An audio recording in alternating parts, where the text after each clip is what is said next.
is ever too small. No dream is ever too big. Naniwala lang ako na posible.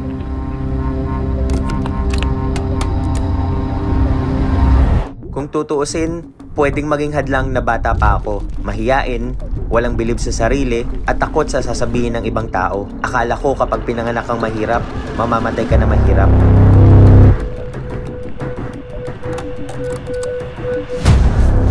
Pero alam kong may plano si Lord.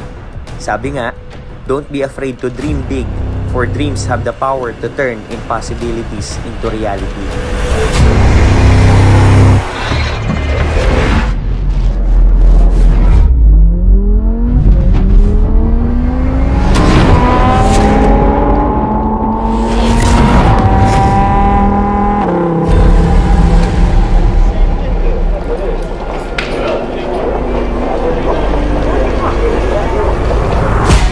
God has His plans and His reasons. Sometimes we are supposed to go through things so that we learn lessons. Di naging madali, pero I realized, hindi ako ilalagay ni Lord sa situation na ito kung hindi ko kaya.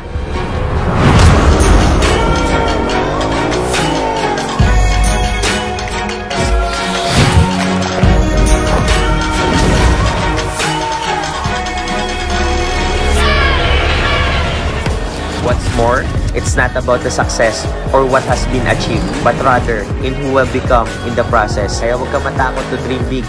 Pinanganak kang mahirap, pero di ka mamamatay na mahirap.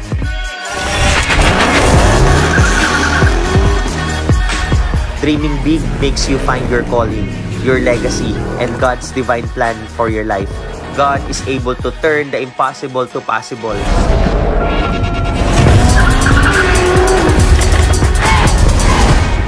At kung binigay niya sa akin, hindi imposible sa'yo.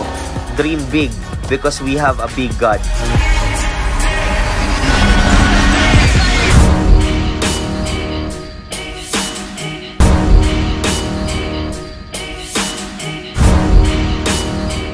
This is Joseph Dave Saligumba, the youngest Diamond Elite Executive, an agent of hope, and I am worldwide.